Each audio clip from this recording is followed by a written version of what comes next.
on your left. He's still there.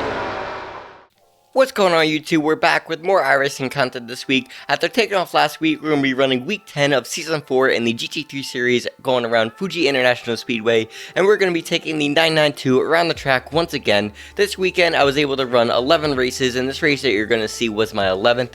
Of those 11 races, I was able to have 3 that I got on pole with. The first 2 of those were 140.9 times, and my third one was the race prior to this race, where I was able to qualify with a 141.0. In that race, my first couple laps I was able to pull out 140 times, and my fastest of which was a 140.7. And I averaged a 141.4 for that race. So that's about where my fastest time was on the weekend and where my average time was sitting with that 141.4 range. Going into this race, qualifying wasn't the best start. I struggled in turn 1 and the hairpin on my first lap and still had a little bit of a bad last sector and was able to pull out a 141.89 for my first lap. So I knew I had more in it going into the second lap, but I still made a couple errors into turn 1, and going into the hairpin, I was up only by a couple hundredths and made a mistake coming out of the corner and went off track to void my time. I lost a couple tenths on that corner and still continued on and got to the line with a 141.6, but that lap was voided, so our 141.89 was gonna have to be good enough, and that was gonna get us P5 on the grid. We got beat out for P4 and P3 only by a couple hundredths though, so our 0.6 time would have been good enough for P3 on the grid, and my lap after that would have been good enough for P2, but we're gonna have to make the best of it we can. We know we have a little bit more pace in the bank to be able to fight up in the front of the pack, so we got to make sure I get our start good and see what we can make of this race. So let's get behind the pace car and see what we can do. 20 minutes. Car number 4. This is a rolling start. Follow Perkins in the left lane. Let's get this right. No f***ups. As we come to the start, we're going to offset ourselves in the middle of the pack to be able to get the best view of the pace car and the leader to be able to get the best timing that we can on the start. And we're going to be able to get a decent start to be able to stay with the 7 Porsche ahead. And despite the number 18 McLaren lining up slightly behind his grid space, he's still going to get a good start. However, that start is going to get spoiled as the number 8 Porsche ahead is going to hit his brakes as we come to the line, which is going to allow us to get side by side with the 18 and ahead going into turn 1. But turn 1 on lap 1 has been a struggle for me all weekend with the reduced speed coming from the start. So I was more conservative on the brakes than I needed to be, which allowed the 18 back on the outside. And after a little bit of 0x contact coming out of turn 1, the 18 is going to get back by us. So while we didn't gain the position, we also didn't lose any on the start. So we're going to stay in P5, and we're still going to be right up in the fight with the cars ahead, as the Beamer behind is going to stay right close up with us.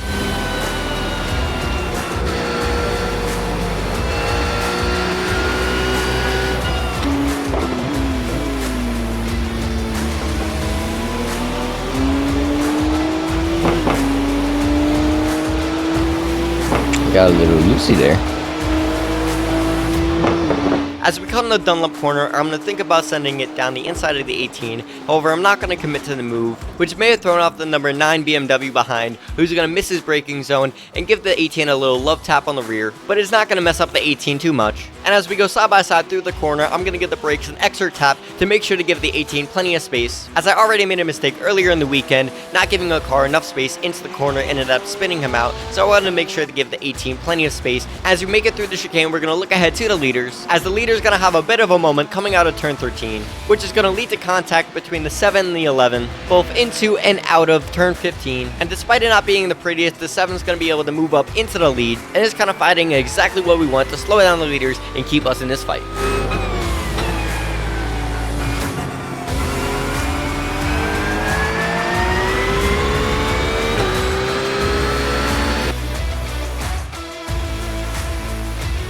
And fighting up ahead is exactly where we're going to get, as the number 11 and number 8 Porsche are both going to get good slipstreams down the front stretch. The number 7 is going to go defensive to the inside, and the number 8 is going to be the first to swing it to the outside, with the 11 in front slinging right in front of him. And as they go into turn 1, the 7 is going to go deep into the corner, which is going to allow the 11 to get the switch back on him and regain the lead. As the number 8 Porsche is also going to take advantage of the number 7's mistake, getting a better drive out of turn 1, which is going to allow him to go around the outside of the 7 as they come down into Coca-Cola corner. All while this battle battle was happening with the leaders, we were having a battle for P4 ourselves with the number 18 McLaren, as we were gaining with the slipstream down the front straight as we came into turn 1, and while I was trying to decide if I was going to have a good enough run on the 18 to send it down the inside, I lost my focus and missed my braking marker just a little bit, so I ended up accidentally going for a dive bomb to avoid smashing into the back of the 18. But we were both able to give each other enough space through the corner, and the 18 is going to retain his position, and as we come through Coca-Cola corner, we're going to take a little bit too much curb, jumping up in the air, but we're going to be able to keep the car straight and stay in the battle.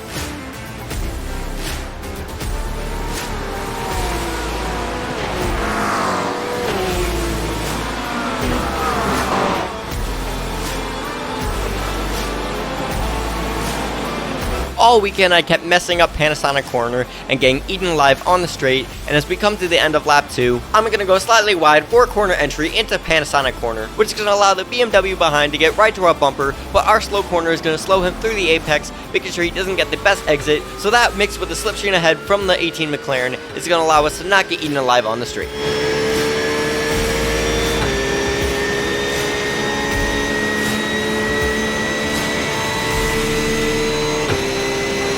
P5.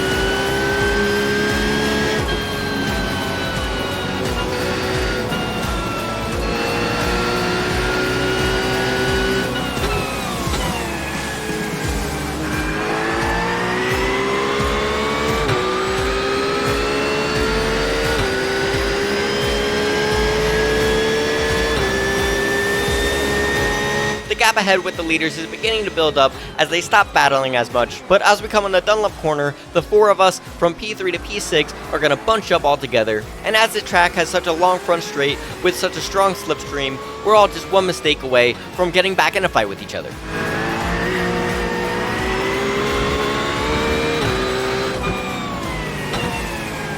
And we're going to be the first to make a mistake as we go wide coming out of turn 15 a little slow out of the corner, which is going to set us up for a bad Panasonic corner as we once again go a bit wide on corner entry. But just like last lap, our bad corner is going to slow the 9 down as he comes through the apex of the corner, which is going to give us breathing room down the straight that we desperately need, and we're going to be able to still use that little bit of slipstream from the 18 ahead. But we got to clean it up if we want to keep this position.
As lap 4 has gone on, the 7 and 18 ahead have been able to build a little bit of a gap on us. However, we're still going to be in slipstream range of the 18 as we come down the front stretch. And while the cars ahead built a little bit of a gap, we're also going to build a gap to 9 behind, which is going to give me the breathing room that I need to go mistake-free through Panasonic corner, allowing me to stay close with the cars ahead as I hope that they get into a battle to bring us back into the fight.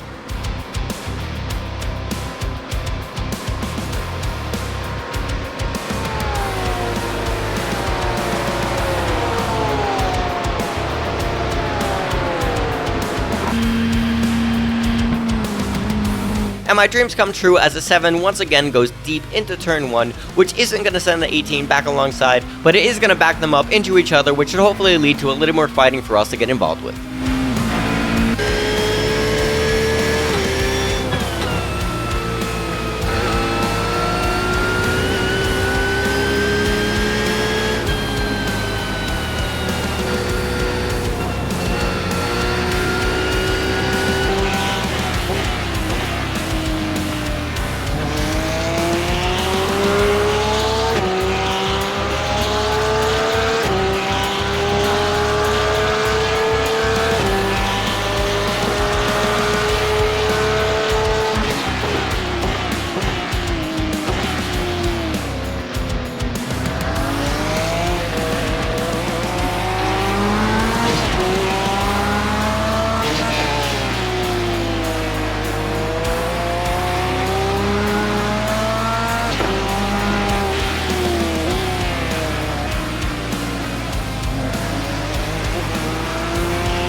Coming to the start of lap 6, the 18 is going to scare the 7 into a defensive line for turn 1, and as they slow each other through the corner, it's going to allow us to get right up onto the bumper of the 18. This battle ahead is going to back P3 through P6 all right up on each other. We're all going to be integraled within a second of each other, so while I want to be able to fight up into that podium position that's right in front of us, I also want to make sure to not make any mistakes that might let the 9 behind by us. But no matter what, this is about to get interesting.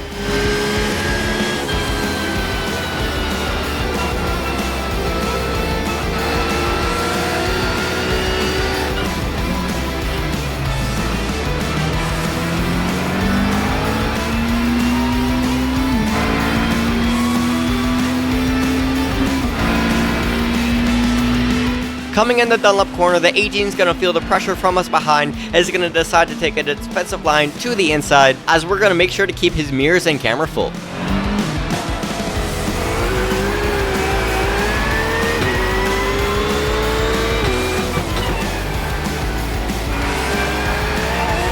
But as I was trying to keep the 18's mirrors full, we're going to make a couple mistakes and drop back into the clutches of the 9 behind. As I keep making mistakes, and I'm going to get a little bit of tire spin as I come out of turn 15, the 9 behind is going to be right on us as we come through Panasonic corner, and we're not going to make a mistake on entry this time, but that means we're not going to slow the 9 through the corner this time, which is going to allow him to get a good run down the front stretch on us. I noticed throughout the weekend that the slipstream on the Porsche was very strong, and I knew that I was instantly going to get eaten alive by the 9, so I very quickly started to move to the inside line, and I watched many people go all the way to the wall to defend that inside line. And as soon as I saw the 9 make his move to the outside, I started to come to the left a little bit more to be able to get a better line through turn 1. And as we come into turn 1, I'm going to be good enough on the brakes to be able to keep it on the inside and still get a good corner exit out of turn 1 to retain the position. And luckily, while we were defending against the 9, the 7 and the 18 were battling up ahead, as the 18 was able to go on the inside of the 7, and they're still going to stay side by side as they come up into Coca-Cola corner, and they're going to continue the battle all the way through 100R, which is going to back them right up back into us, which is going to allow us to continue this battle.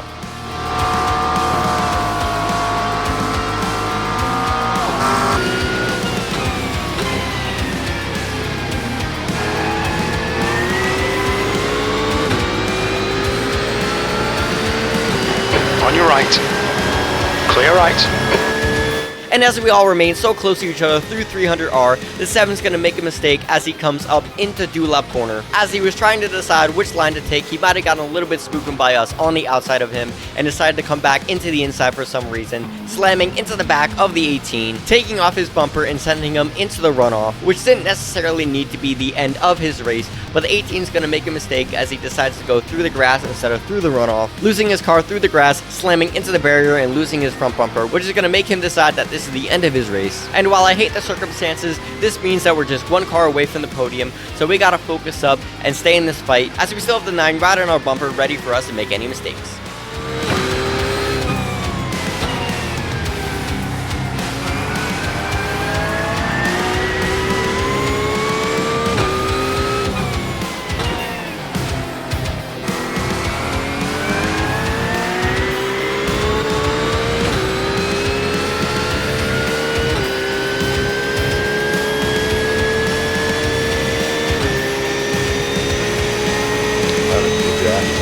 we're going to have a good Panasonic corner, and this is where I'm going to realize just how strong the slipstream is behind the Porsche, as I've yet to be close behind one on the straight, and I'm going to blow by the 7, but being off-put by how fast I rifle by the 7 is going to make me overthink my corner entry into turn 1, as I debated if I could move over to the left-hand side in front of the 7, making me go deep into the corner, which is going to send us side-by-side out of turn 1. But with a good enough run out of turn 1, we're going to be able to keep it down the inside as we go into Coca-Cola corner, which is going to be able to allow us to solidify the pass and move up into P3.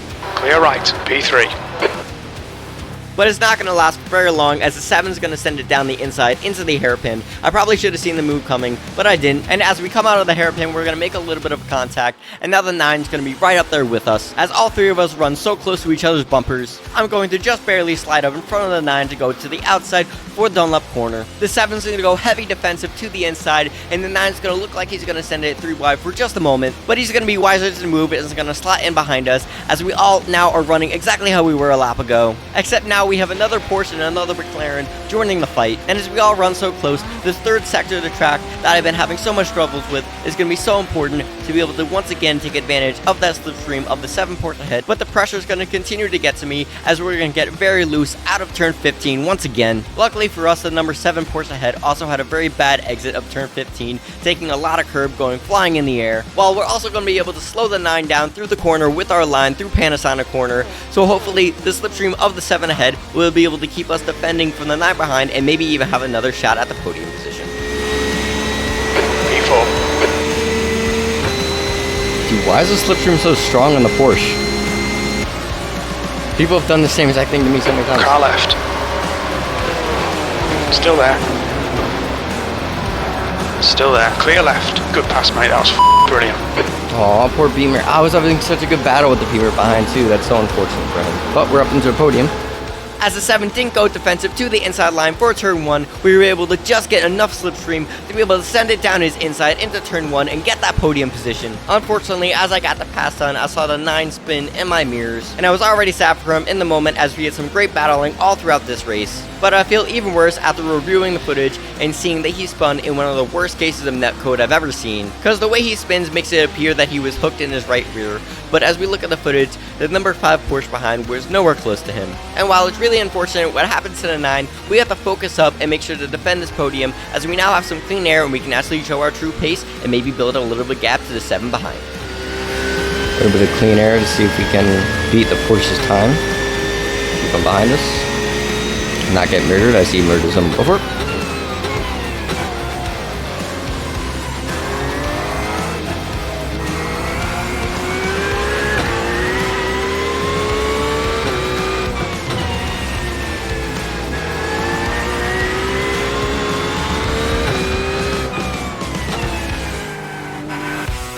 The 7 is going to help us build our gap a little bit more, as he's going to go wide out of turn 15. He's going to be able to avoid the sausage curbs for the most part, but that mistake's going to put the number 5 Porsche behind right on his bumper as they come through Panasonic corner.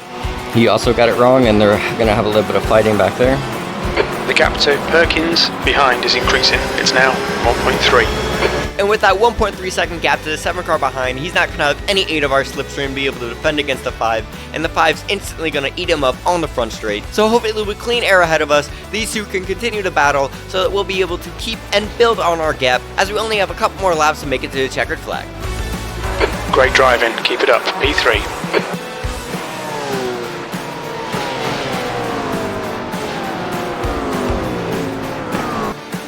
Gap to Claus behind is increasing. It's now 1.4 seconds.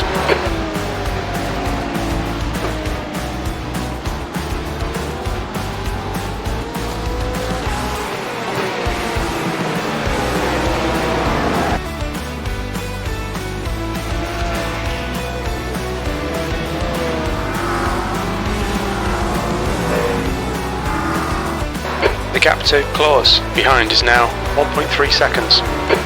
Still in striking distance if I make mistakes, so we gotta keep it clean. Clean and fast, that is.